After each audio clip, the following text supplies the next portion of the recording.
At my mom's second wedding, my kid's name tag said Cleaner's Kids. Her new husband smirked, "You're just staff. No seats, no food, nothing." Mom laughed, "Food's for family." I took off my ring, grabbed my kids, and said, "Then we're not family." Their smiles disappeared, and that was just the start.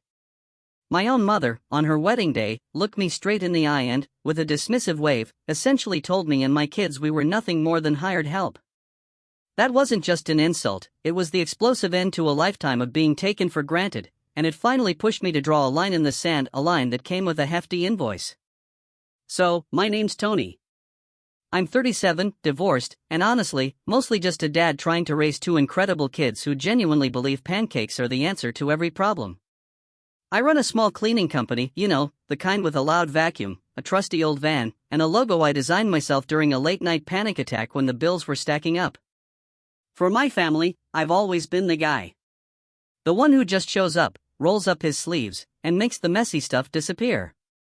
The only son to a mother who lives for attention like it's pure oxygen. The guy everyone thinks should work for free because, well, we're family. And for years, I just did it. I made messes vanish. It's what I learned growing up. Last month, my mom was getting married for the second time. And trust me, it was a production. Think big, rented glamour, gold chairs, pristine white covers, a fake flower arch that smelled suspiciously like craft glue. The kind of venue that screams expensive until you spot the chipped baseboards or realize certain bathroom doors are mysteriously locked to hide a broken faucet. My mom called it her fresh start. Her fiancé, Rick, just called it a production, and he wasn't wrong. When she first dropped the date on me, I said, "We'll absolutely be there." Then came the classic follow-up, "Oh, honey, could you maybe help with the cleaning?" And what did I say? The same thing I always say. Of course. That's just me. Always of course. So, I took my two little ones, Jake, who's 9, and Lily, just 6, to find them these fancy little shoes that I knew would pinch their toes, and outfits they'd probably outgrow before the next downpour. I even ironed my own shirt on the bed. My ironing board's been MIA since a tragic closet accident years ago. And of course, I packed my van. A whole plastic tub full of supplies, industrial-strength trash bags, streak-free glass cleaner, my best microfiber cloths. Why? Because Mom had declared the venue was charging extra for cleaning. And her logic, as always, was, why would we pay when you have a company? We pulled up to the venue, not to the grand front entrance, but to a dusty side door. Vendors used the side door, honey, Mom had instructed, almost helpfully, as if she wasn't already assigning me a role before I even stepped foot inside. It hit me then. This wasn't a suggestion, it was an order. Inside, there was a whirlwind of activity, servers clinking glassware, a DJ playing the same song on a loop, a clipboard-wielding coordinator marching like a drill sergeant. My eyes immediately went to the seating chart, all those fancy, cursive names. I traced them with my finger, looking for Tony or grandkids. Nothing. My stomach dropped. I tried to tell myself, oh, there must be a separate kids chart. Mom will sort it out. I don't need a fancy place card to feel like family. My mom, a vision in a silk robe and a cloud of hairspray, swooped in. "There you are," she chirped, air kissing next to my cheek. "There's a streak by the bar. The coordinator is having an absolute fit. Just do your magic, Tony." "Hi, Mom," I managed, my kids adding a quiet hi, Grandma. She barely glanced at them, already distracted by the champagne flutes. I dropped my tub of supplies. And I did what I always do. I cleaned. I absorbed other people's stress. That's when it happened. A woman with a lanyard, looking all business, walked up. "These are for staff and vendors," she announced, peeling off 3 tags and handing them to me like raffle tickets. I looked down. Tony, cleaner. Jake, cleaner's kid. Lily, cleaner's kid. Jake's brow furrowed. "Dad," he asked, his voice small, "why does mine say that?" Before I could even form a response, Rick, my mom's new husband, slid in, smelling like a brewery and way too much aftershave. He reached over, clipped Lily's tag onto her without a word, like she was just another piece of equipment. Gotta keep staff labeled, he chuckled, obviously thrilled with his own joke. They're not staff, I shot back, my voice tighter than I wanted it to be. They're your step-grandkids. Rick just smirked. Today, they're with you. Today, you're staff. Just then, Mom materialized behind him. She saw the tags, then gave a tiny, nervous laugh. Oh, it's just a venue thing, she waved it off. Don't be so sensitive. Then, without missing a beat, she called over her shoulder, now, where is that florist? The heat was rising in my throat, but I forced myself to ask, Mom, where are we sitting later? So I can at least put the kids' stuff down. She gave me a dismissive wave. Oh, we'll figure it out. Hey, can you quickly wipe the mirrors in the bathrooms? They just smear so easily. I walked away. I checked the mirrors. I checked the sinks. And then I checked my gut, which was screaming at me, you have no place here. 10 agonizing minutes later, my worst fears were confirmed. No chairs. No plates. No place cards. Not for my kids. Not for me. I found Mom by the bar, already deep in conversation, and asked again, my voice strained. This time, she wouldn't even meet my eyes. You're not on the guest list like that, honey, she said, her voice unervingly soft, as if she were just commenting on the weather. You're staff today. It's a rule. Then, the words that would echo for weeks, food is for family. And she smiled. That smile, I swear, it cut deeper than any insult. Food is for family, she repeated, almost proudly. And from somewhere behind her, I heard a laugh. I looked over at Jake and Lily, sitting patiently on an upside-down crate near the kitchen door, their small legs swinging, those plastic lanyards dangling, broadcasting to everyone exactly where we stood. It was all laid bare. In that moment, watching my children, something inside me didn't just snap, it tilted. It was a slow, deliberate shift, a leaning towards the only exit that promised I could finally breathe. See, people think explosions just happen, right? But they don't. There's always a lone, often ignored, fuse, a string of tiny sparks nobody bothers to notice until it finally, inevitably, hits the powder. For me, that fuse ignited way back when I was 15, the day my dad walked out. My mom always called it abandonment. I remember it being a lot more complicated. He was just so tired. So broke. They screamed. A lot. Then he left. We stayed. And the bills? They stayed too. So, at 16, I started cleaning a gym after hours, getting paid under the table. I learned quickly that other people's sweat and grime don't care about your homework or your dreams. I'd come home smelling of disinfectant, counting my cash tips in the dark. And my mom? She'd always borrow some, just until Friday, a loan she conveniently forgot. You're my rock, Tony, she'd coo, pulling me into a hug, that same hand still warm from taking my 20s. We're a team. Yeah. We were a team. Like a leaky bucket. And the hole in its bottom are a team. At 18, I tried community college, juggling work and classes. But the math just didn't add up. My van needed repairs, rent kept climbing, and Mom always seemed to need a little help with the electricity. So, I dropped out. I picked up more clients instead, houses, then offices, then rental units. My cleaning business grew, slowly, like rust, creeping into every available space because something else always had to give. My mom, naturally, became my very first client. Her payment? A potent mix of compliments and guilt. You want your own mother to pay you after I raised you, she'd ask, holding out a sandwich while I scrubbed her stovetop. Family is different. Then Rick came along.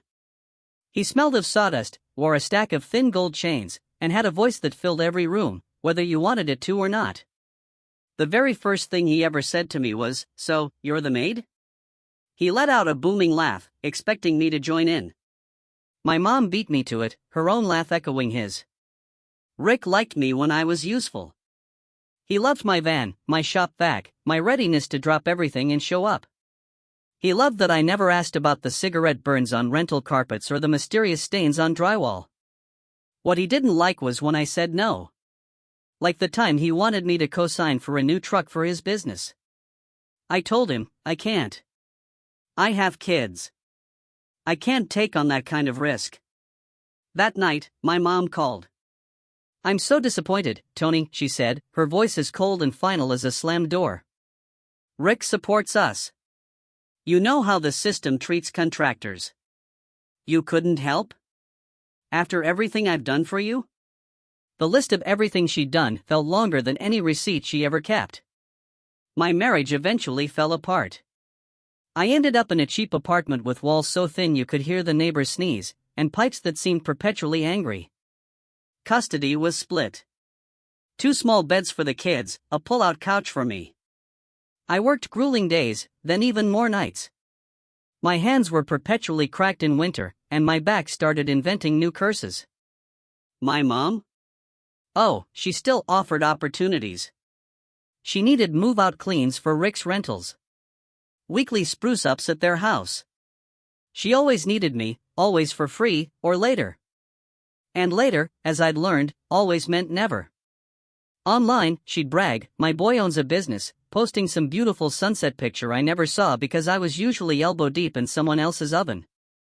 But offline? It was a different story. I know because one day, she but dialed me. And I listened, frozen, as she told her sister, oh, Tony? He's not really career-driven, but he's handy. Good with a mop, very reliable. I felt myself shrink, inch by agonizing inch, into the tiny, convenient box she'd built for me. The wedding plans just shuffled along, like a stacked deck of favor cards. Could your guy set up chairs? Mom texted. The rental company charges extra. Can you do a deep clean the night before? The venue quoted $600 highway robbery. Could you cover the bar deposit for a week? Rick's cash is tied up, you know how it is. And each time, I said yes.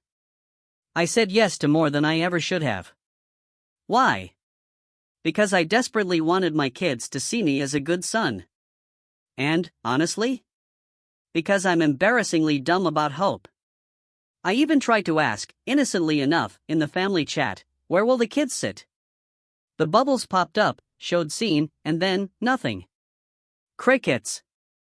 I tried to convince myself the silence meant they were working on it. Or they forgot. Anything but what it really meant. The night before the wedding, I hauled 2 of my best employees to that venue. Unlocked the back door, just like always, and we cleaned until midnight.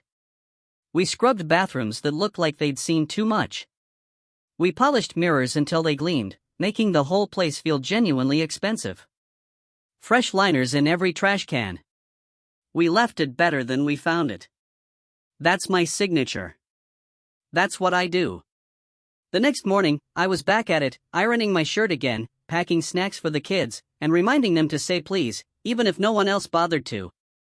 We drove to the side door, the vendor door. And we got our tags. I kept whispering little lies to myself, they're just tags. It's just the venue's policy. They'll definitely pull us to a table later. Grandma loves you guys. Rick's just joking. Then I watched my son, Jake, sounding out the words on his lanyard, cleaner's kid. He looked at it like it was a complex math problem he couldn't solve. And that's when all those little lies I'd been telling myself burned away, revealing one giant, heartbreaking truth. The big lie was this: I thought I could be both their cleaner and her son, and that it wouldn't cost my kids anything. I found the coordinator. Where are we sitting? I asked, trying to keep my voice even. She just pointed with her chin towards the back. Staff rooms are back there. We're family, I emphasized. She just blinked, like I'd just told a joke that completely bombed. Talk to the bride, she said. So I went to my mother. Mom, I started, where are our seats? She looked at me, a blank stare, then a quick, nervous laugh. Food is for family, she said, and then just laughed. That was it. Not a spark. That was the fuse hitting the powder. 10 minutes before the ceremony, the room exploded with noise, laughter, glasses clinking like tiny hammers against vinyl, the DJ announcing something no one was listening to. My kids were still sitting on that upside-down crate by the kitchen door, their little legs swinging, looking like two patient birds on a wire.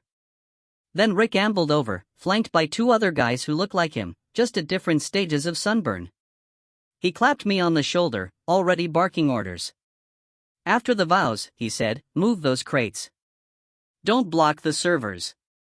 We want flow." One of his buddies nodded at my kids. "They yours?" Rick laughed.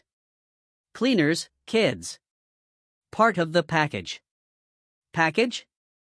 Jake flinched, the word hitting him all wrong. "Take the tags off," I told him, my voice sharper than I intended. "Grandma said," he started. "Just take them off," I said, softer this time. He unclipped his. I reached over, took Lily's off myself, and crushed both lanyards in my hand, feeling the plastic edges bite into my palm. Rick just smirked. "Security, buddy. Staff needs badges." "We are not staff," I said, the words finally breaking free. "We are supposed to be family." Just then, my mom arrived, a whirlwind pretending to be a gentle breeze. "What's this?" she asked, her eyes already darting around, scanning for cameras, for any sign of trouble. "Tell them," I said, my voice surprising even me. It was calm. "Tired. Done. Tell them we're family. Tell them my kids have seats." Her eyes, those eyes I'd known my whole life, flashed with the same warning she used when I was 8 and chewed too loud. "We'll talk after," she hissed, her voice a low threat. "Don't ruin my day." Jake's small hand slid into mine. "Did we do something wrong?" he whispered. "No," I said, squeezing his hand. Something clicked inside me, locking into place. A tool finally home. "You didn't do anything wrong." I turned directly to my mom and Rick. My voice was low, but firm. "You want me as staff?" I asked. "Fine. Staff gets paid. Staff has contracts. You want me as family?" "Family gets seats. Family gets food. Family gets respect. What you actually want is free labor and cute photos. And I am done being both, and getting neither." Rick just rolled his eyes, a dismissive flick of his head. "It's a seating chart, Tony, not a morality play." I reached into my pocket and pulled out the ring my mom had given me for my 18th birthday. She'd called it our circle. She'd told me, family looks out for each other. And for so long, I had believed her. "If food is for family," I said, looking from the ring to her, "then we are not your family." I carefully placed the ring on a small table right next to a place card that proudly declared, "Rick's best man." That card looked so secure, so sure of its place. "Don't you dare," Mom whispered, her voice laced with venom. "You'll regret this, Tony." "No," I said, scooping Lily up into my arms and gripping Jake's hand tightly. "I regret staying this long." We walked out. Not through the grand front entrance, but through the same side door we'd used to come in, the only door that had ever truly been open to us. Behind me, I heard Rick bellow, "You and your kids are just staff here." He shouted it like he was announcing the weather, like it was a fact of nature. I didn't look back. The car was silent, save for the soft tapping of Lily's shoes against the seat. Jake just stared at the spot on his shirt where the lanyard had been, as if his clothes could tell him what to feel. "Are we in trouble?" he finally asked, his voice barely a whisper. "No," I said, glancing in the rearview mirror. "We just left a place that wasn't treating us right." "Are we still family?" Lily piped up, her voice tiny and fragile. "Yeah," I said, reaching back to squeeze her foot. "We're our own family now." We found a drive-thru, still in our fancy, slightly wrinkled clothes, and ate greasy burgers in the car. The fries tasted like salt and pure, unadulterated relief. The kid at the window, probably working his first job, said, "Nice tie." And I actually smiled. "Thanks," I said. "It's new to me." Because in a way, it truly was. My phone started buzzing like a furious, trapped bee. I let it. I put it on silent. Later, once the kids were finally asleep in their beds, I scrolled through the flood of texts. First, the angry ones. Mom, answer your phone. You embarrassed me. Your tantrum ruined my photos. You need to come back and apologize before people talk. Then came the money texts. The ones demanding, Mom, the venue added the cleaning fee. You need to cover it. That was our arrangement. We wouldn't have booked such a nice place without you, Tony. And then, the kicker, Mom, you owe us this. I stared at that last line, you owe us. A tired, bitter laugh escaped me. I opened a blank document on my computer. Like I was writing an estimate, I started listing everything.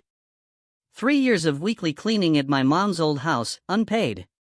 The deep clean when Rick moved into his house, unpaid. Over 10 rental turnovers, mostly unpaid. That emergency scrub down after a tenant disaster, unpaid. The bar deposit for the wedding, which I paid.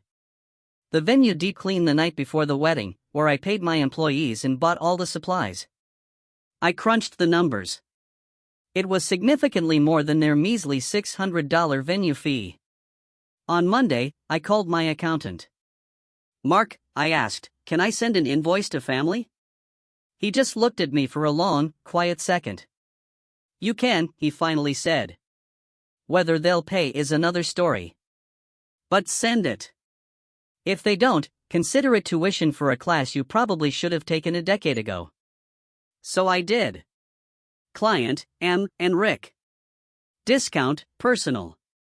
Itemize line by line, with dates, rates, and a grand total, $7,432. Notes, as per previous verbal agreements and completed services. Due upon receipt. I hit send. And then I waited for the sirens. The sirens, they came fast. My mom, Tony, what I asked this? An invoice for family? Rick, you got jokes, buddy. My mom again, take this back. This is disgusting. You're punishing me for a misunderstanding. For the first time, I pushed back. Me? From now on, I'm your son, Mom. Not your cleaner. If you want cleaning services, you'll pay for them, just like everyone else. I'm done working for free. And I am absolutely done letting you treat my kids like props. The calls flooded in. I let them go to voicemail. Aunt Lisa texted, your mom is crying in the bathroom. Uncle Tom chimed in with, couldn't you suck it up for one day? Rick's sister, trash behavior. But then, my own sister, the one who lives far away and usually stays out of the drama, messaged me separately. Mom says you extorted her. What happened? I laid it all out. The tags. The no seats. The chilling sentence, food is for family. She typed nothing for a long, quiet moment. Then, she really said that? Yes, I replied. Her next message was short. I'm sorry. And that was it. I was so grateful for that space, for the lack of judgment. I immediately started taking practical steps. Removed Mom and Rick from my kids' school contact lists. Scoured my bank accounts for any lingering shared access. And I told my crew, we don't take jobs from them. If they call, we're booked, forever. My real clients kept calling. Work kept moving. 2 days later, the venue manager called me. I heard what happened, he said, his voice careful, almost respectful. You left quietly. You didn't make my staff's job any harder. We respect that here. Then he offered me a contract, post-event cleaning, twice a month.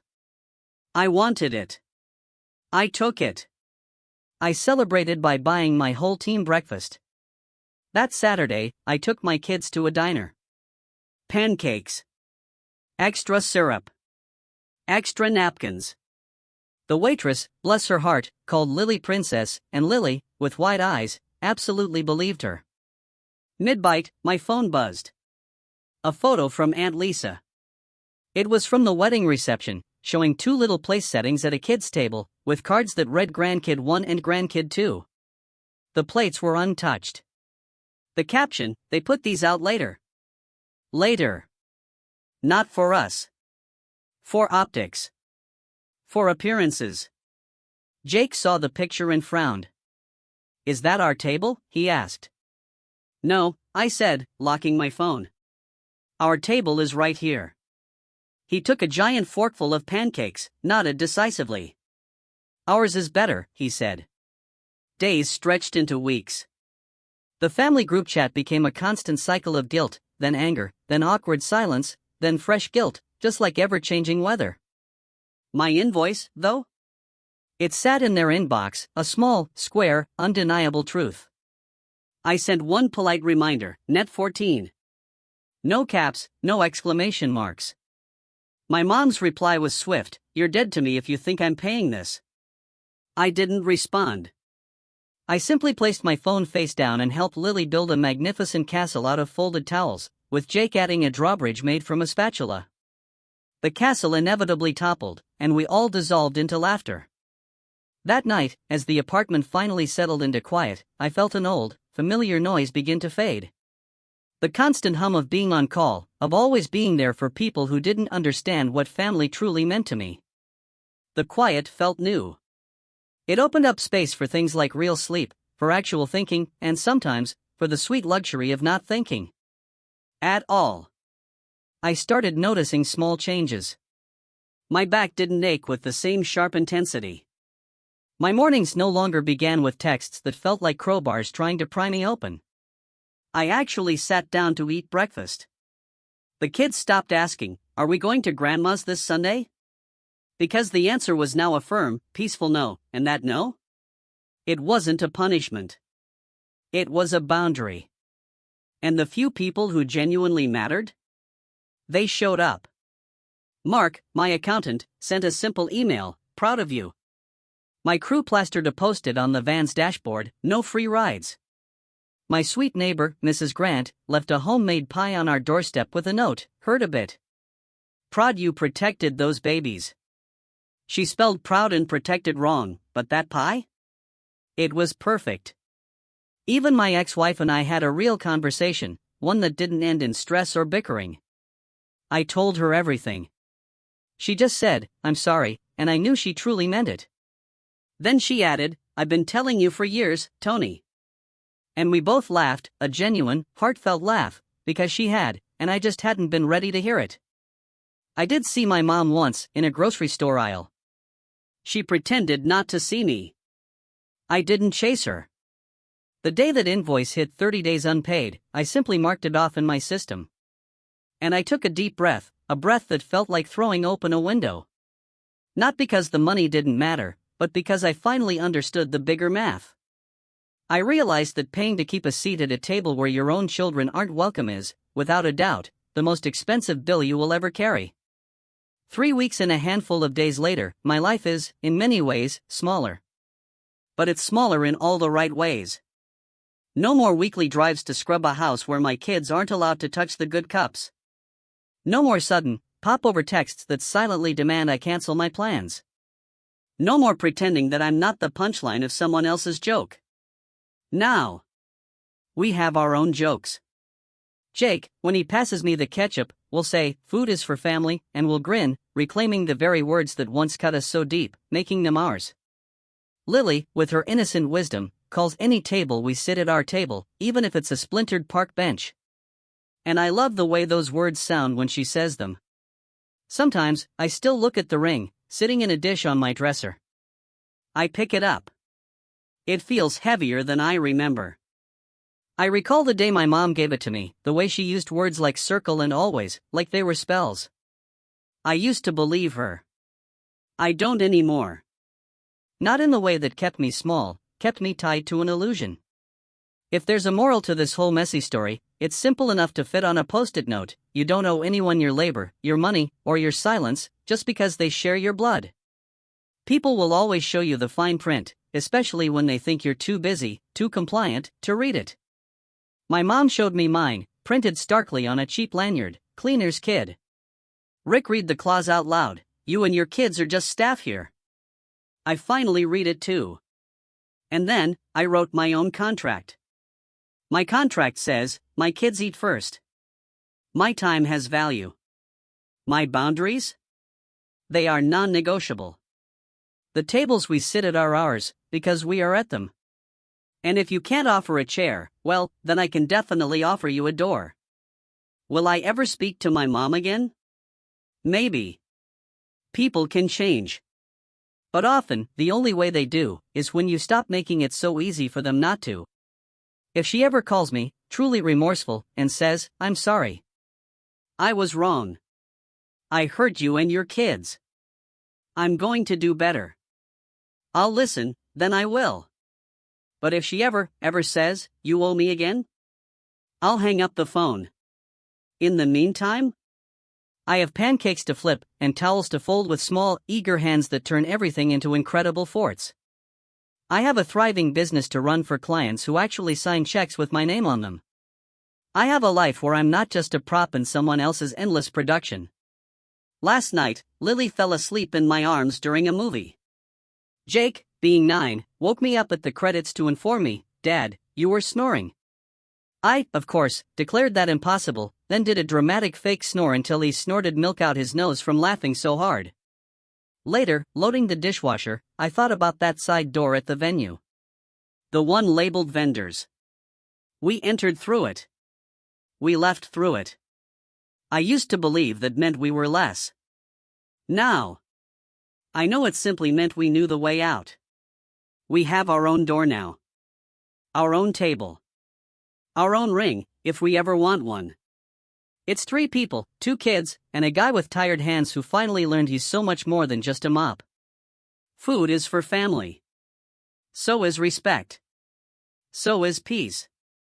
So is a sticky paper plate with syrup on it, at 8 p.m. on a Tuesday, when homework is done and the living room looks like a toy store exploded, and nobody cares. That's the real ending. I'm not waiting in the back anymore. I'm not wearing someone else's tag. I'm not asking if there's a place for us. There is. We made it. We built it.